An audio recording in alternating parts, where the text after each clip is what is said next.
All right. Welcome to lesson point 3, where 0.3, where we're going to talk about some more Java basics, namely printing to the console and a couple of different ways you can do that. But first and foremost, let's talk about what the console is. So the console is a text interface with the computer. So we typically interface with the computer in a lot of ways, usually pretty graphically through the desktop, which is where the start menu is, and you can find programs that way. But historically, computers have been interfaced with just through text commands. So you would actually type something in to create a file or to create a folder. There was no mouse, there was nothing to click on. But over time, people found it's a lot more intuitive to use a graphic interface. As you get more into programming, you'll find that interfacing with the command line, which is what this is called up here, interfacing with the command line will become easier and easier and actually pretty powerful. This is called the console, the interface between the computer and the user, where you can tell the computer what to do. In Windows, you've got CMD is one of the consoles, and there's also PowerShell. This is an example of PowerShell. In OS X, which is the Mac operating system, there's a tool called the terminal. In Linux, it's called Bash. I think, or it might be called the terminal as well, but Bash is the language you use to write commands in. Linux is another operating system. Oops, skipped ahead. Okay, so you might want to print something out, so generate some output, some information. And two common ways to generate output, just text output to this console, are system.out.print. So the system.out says that we're printing something out to the system, so we're doing some output. And print just says that we're going to be printing. And then we also have system.out.println. Now note that we've been using this println when we were doing hello world as opposed to print. And there's kind of a reason for that. Println, the difference between these two seems pretty small, but it's actually going to change the look of the output quite a bit. The println is going to print the text, so whatever is inside this parentheses. This is also called the argument. Whatever's inside some parentheses of something is called the argument. So it's going to print out the argument, and then it will move the cursor on to the next line. So I'll show you an example of this in a minute. Print will print the text and then leave the cursor where it is. So we're going to see what that looks like in a second. So that sounds kind of weird, but you can imagine there's like a ghost cursor that's moving along as stuff gets printed out, and print doesn't move that cursor. It doesn't move it down to the next line when it's done writing. It just leaves it where it last was. Println prints the text out wherever the cursor was and then moves it down to the next line. Okay? So two little distinctions between these two.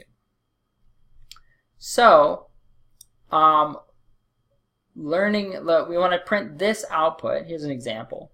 We want to print this output. Learning Java is fun. A empty line, so nothing here.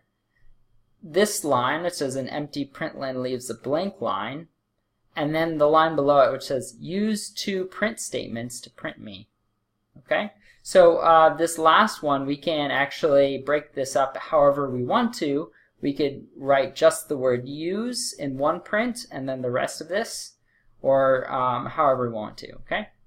So I'm going to tell you how many statements your program should have, and then let's see if you can write it. You can pause the video and then write it out. So the number of statements your program should have, if you need a hint, is 1, 2, 3, 4, 5. There should be 5 statements for their program. Okay, so you can pause the video now and go ahead and open up an IntelliJ. You can use the same hello world you've been writing into and try to create this output. And once you're done trying that, you can go ahead and resume the video and you'll see the answer in a second. Okay.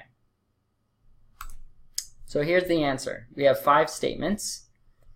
System.out.println, double quotes, learning Java is fun, inside the double quotes. System.out.println, 2 close parentheses, but nothing inside of it. So this empty println is going to give you a blank line. It gives you that extra little line. System.out.println, an empty println leaves a blank line. That was the clue.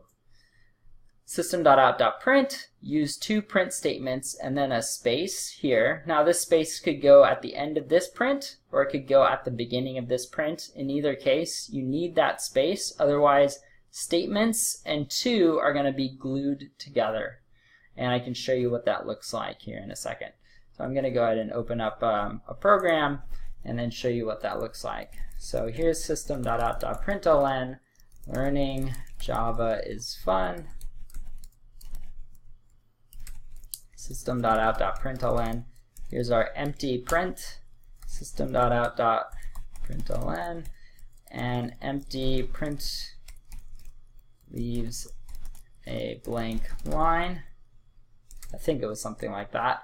System.out.print, use 2 print statements, system.out.print to print me. Alright, so I hope you noticed, pay careful attention here, that I did not put that space. I explicitly took the space off, and we're going to see what happens to the output when we build this and run it. So we'll take a second to build, and now when we run it, we can see there's learning Java is fun. Let's make this a little bit bigger. We have an empty line, an empty println leaves a blank line, the next statement, and then use 2 print statements too, so there's no space in between statements and 2, because I explicitly did not tell the computer to put a space there. And the computer is going to do exactly what you tell it to. If you don't put a space, it's not going to put a space.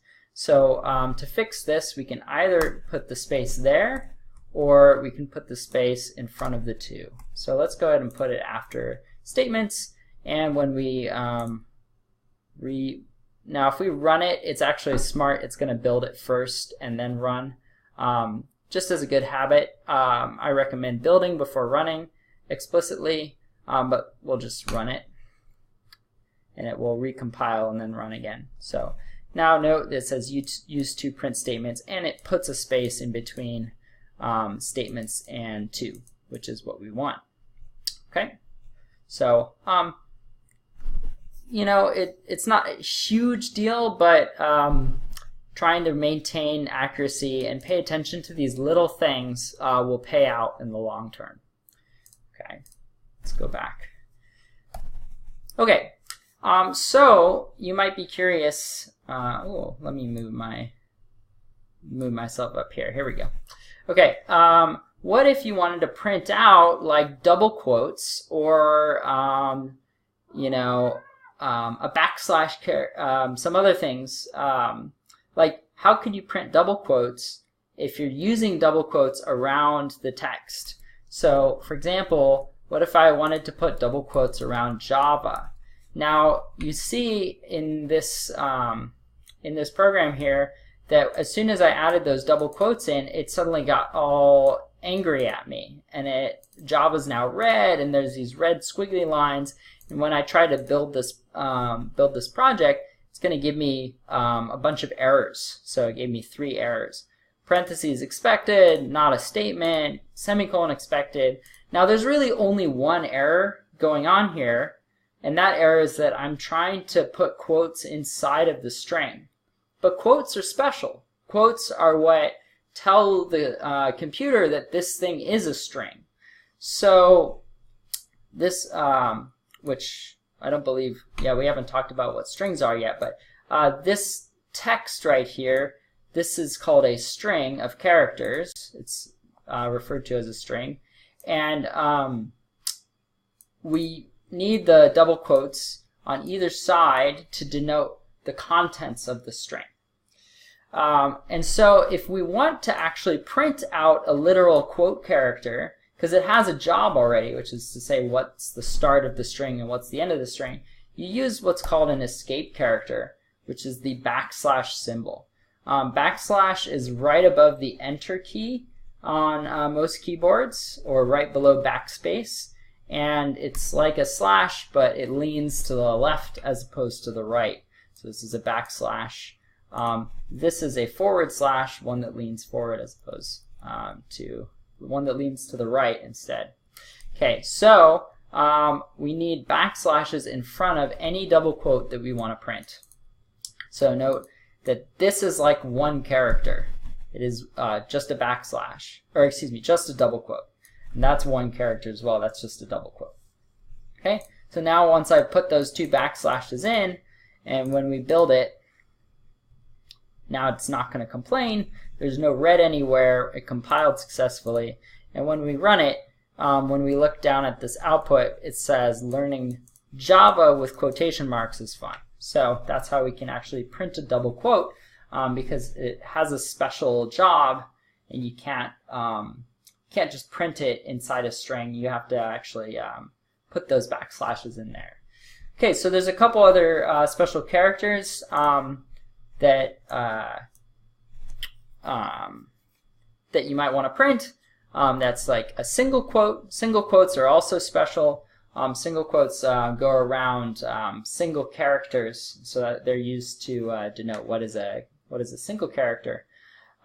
So you'll want to also escape those. You can actually create a new line yourself without using the system.out.println, using the \n character. So for example, system.out.println use space \n to start a new line whenever you want. It's going to put use space on its own line, and then to start a new line whenever you want on its own line. So that's this is kind of the same as a println statement, and then another system.out.println statement. \\, that's how you print the \/ character itself. Remember, \/ has a special job. It escapes whatever is to the right. It tells whatever is to the right of it to do something, to not do its job and to be just that character, basically. So \/ is going to print one \/ for you, right? Escape the \/ itself is going to give you this output. And then \t is the tab character.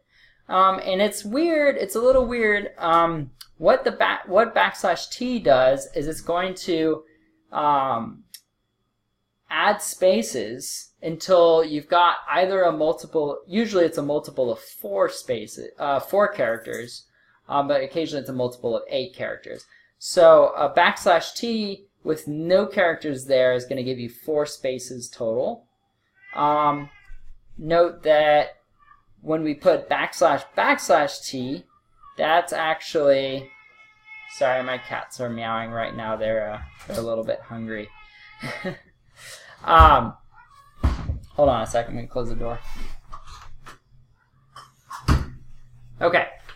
So \t, that escapes the \, and so you actually just get a \ from this right here. You get that \. So it says \t is the tab character, and then a new line character, so that gets us down to the next line. So then we're down here. Try \t using \t it. So let's break this down. try, that's going to be 3 characters long, right? So we've got 3 characters, and then we put a tab character after that. So that's going to give us a number of spaces to get to a multiple of 4. So we've already done 3 characters. So how many spaces do we need to get to a multiple of 4? 1 more character, right? So \t right here, this \t, let's give it a little. So this \t It's just one space. That gives us one space right here. Okay, now when we do using, so that's 5 characters, right? 1, 2, 3, 4, 5, and then a \t. So far we've done 4 characters here, right? And 5 more characters here, so that's a total of 4 plus 5, which is 9 total. So at this point, right here, that's green on green, that's no good. All right, we'll do purple. So at this point here, we've done 9 characters, and we do a \t, so we do a tab. So we're going to add spaces until we hit the next multiple of 4. So we've already done 9, so how many spaces is that going to be? That's right, 3 spaces, 3 more spaces, so then we're going to be at 12. So this is worth 3 spaces. So we're going to get 1, 2, 3 spaces here. So then that's going to be 12. \t is weird. I don't expect you to fully get it for now, but just know that it's not always going to give you 4 spaces. It might give you less. It just depends on the number of spaces like the number of characters that are on that line already when you put a \t. So it completes it to the next multiple of 4 with spaces.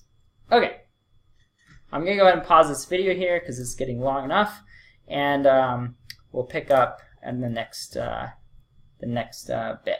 Okay.